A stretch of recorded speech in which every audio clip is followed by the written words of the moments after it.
Hello everybody and welcome to the Cyclical Investors Club YouTube channel. Today I'm going to be sharing my thoughts on Devon Energy stock, ticker DVN.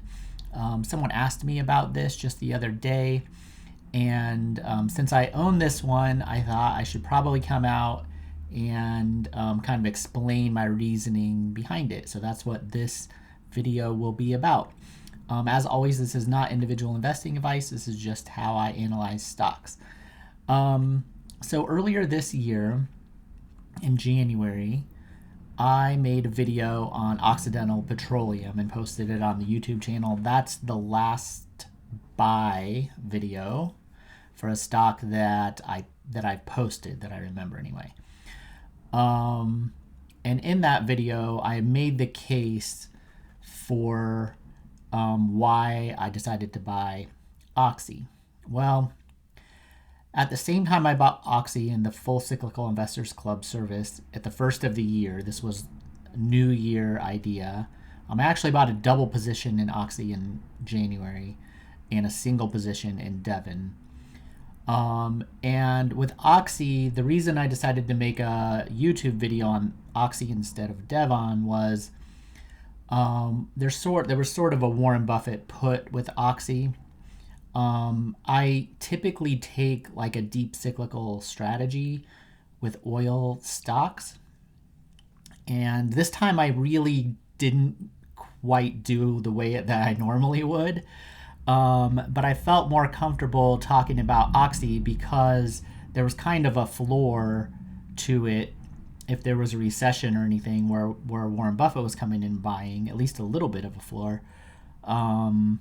And there wasn't that type of floor with Devon Energy.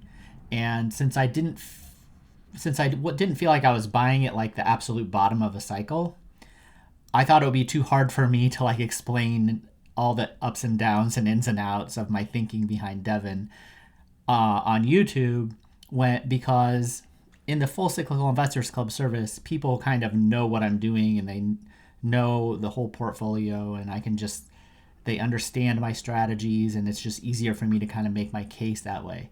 So this is really they were both kind of oddball picks for me. But since someone asked about it, I'm going to go ahead and try my best to kind of explain my thinking behind this one, even though it's not typical. It's not the typical way I would go about investing necessarily in an oil stock.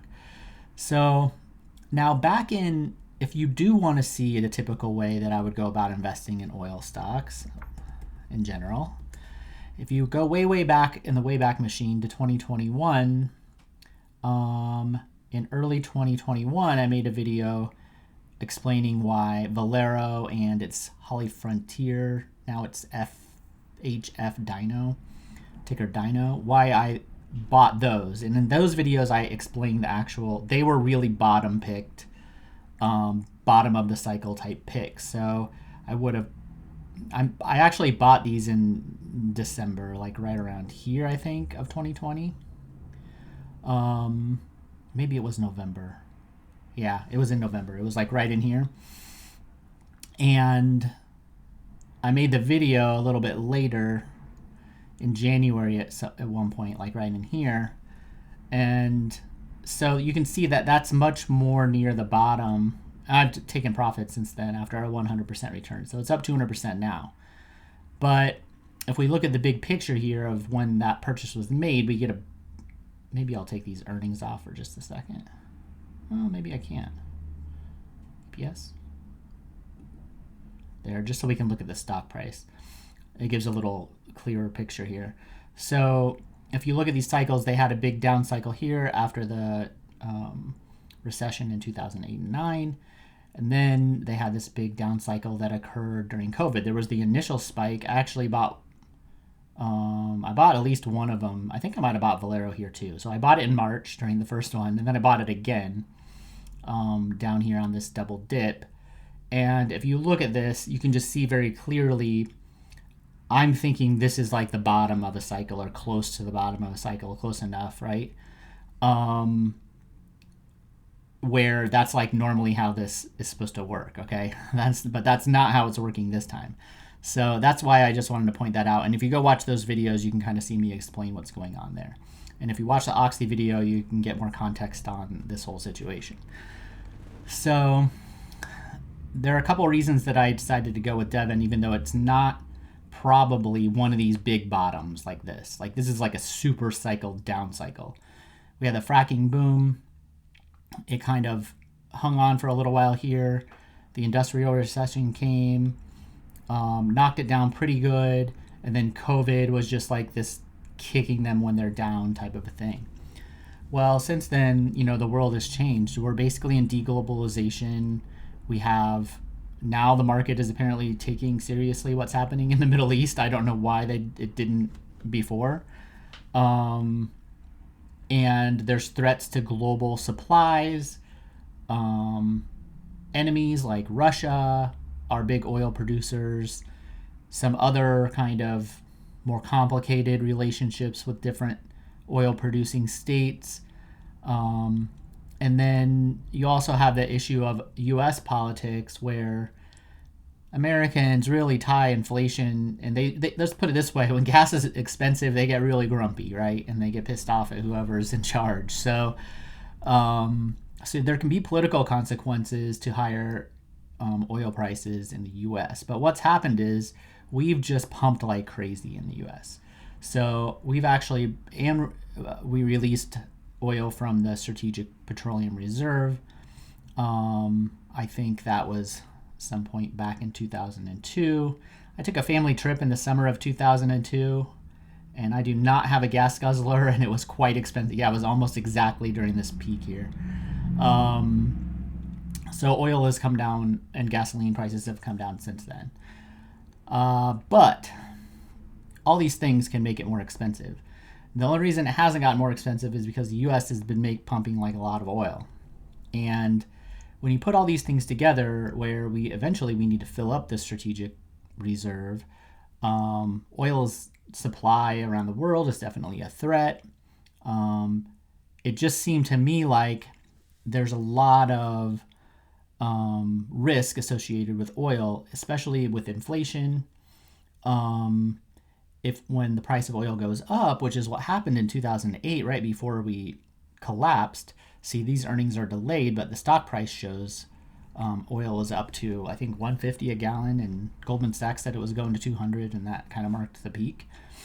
And then the economy crashed. So the problem is if you have a bunch of stocks in your portfolio that require people to buy their products and stuff, and those people all have to pay higher energy bills, then they will spend less in the regular economy, and it's like a tax basically.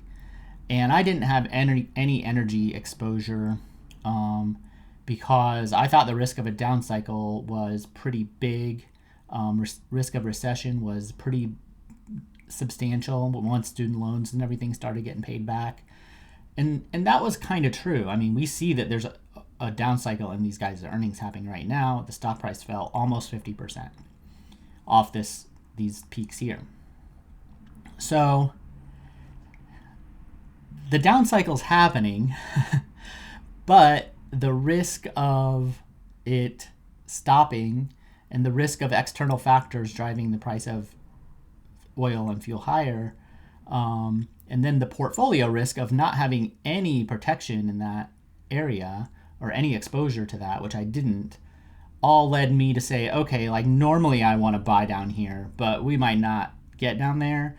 And if almost all the rest of my portfolio gets hurt, those businesses get hurt with higher oil in some way, it would be nice to have some that work kind of the opposite direction. And I thought they had gotten cheap enough to take a chance with a few of them. So I got the double position in Oxy. I have one other very small cap that's oil related, and it's come back pretty good too, that I already owned. And then Devon was the other one that I added. So the basic idea here is all those are these big contextual reasons. But these guys are mostly in the US. That's what I want. Mostly exploration and production. That's what I want.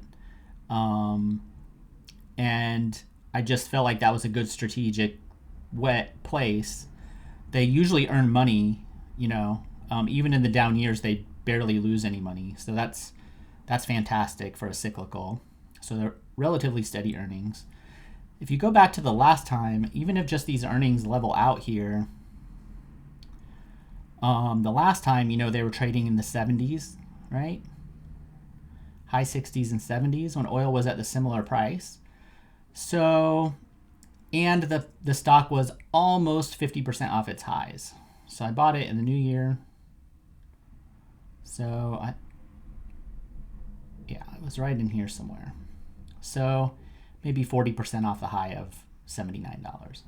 So it was pretty far off the high. It looked like oil could stay around these levels. And if that was the case, if we go back in time, it typically traded higher. And then just all these other portfolio considerations. Now, if I already had like 12% of my portfolio in oil stocks, I probably wouldn't have stretched out and added any. But because I had zero, it made it a little easier for me to kind of get a little bit more aggressive. And I had plenty of cash too. So that was the story behind this. And it's up like about 20%, I think, since I bought it. And in terms of what to do now, I think you can use these peaks here as kind of like maybe $80 is about where it peaked before. So if you're conservative, like $75 would probably be a reasonable price over the short to medium term. And so I don't know what that is, maybe from here, 40% upside or something like that. So 35, 40%. So that's pretty good if it happens over the next 2 years. And kind of offers kind of some balance in the portfolio. Now the risk is, and this is why it's quite tricky, if oil prices do go higher and the economic situation does slow down, we could have a recession, right? Now the Fed does have room to cut rates, so that's good, but often they don't do that fast enough, or it might not transmit through the economy fast enough because things have just been pretty weird. If everybody has low fixed rates, except for a handful of people, by the time they cut, it might not make that big of a difference very quickly anyway. So if we do go into a recession, perhaps started because oil prices is high or kind of triggered, just like in 2008, then there's a lot of downside risk to this.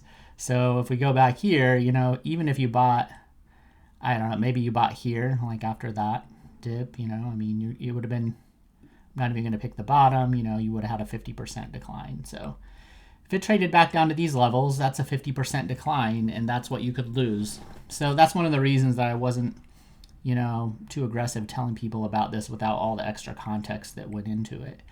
So if you have a portfolio that doesn't have very much oil, I do like this one and Oxy as my two favorite ideas.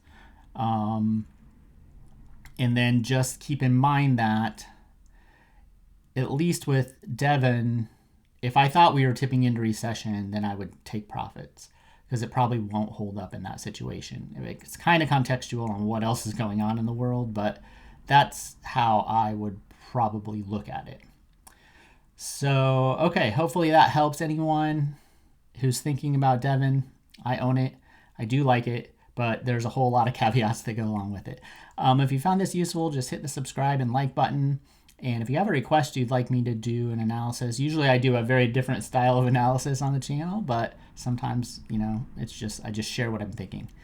Then just drop it in the comments section. I'll get it on the whiteboard behind me and I'll make a video. All right, everybody, see you later. Bye.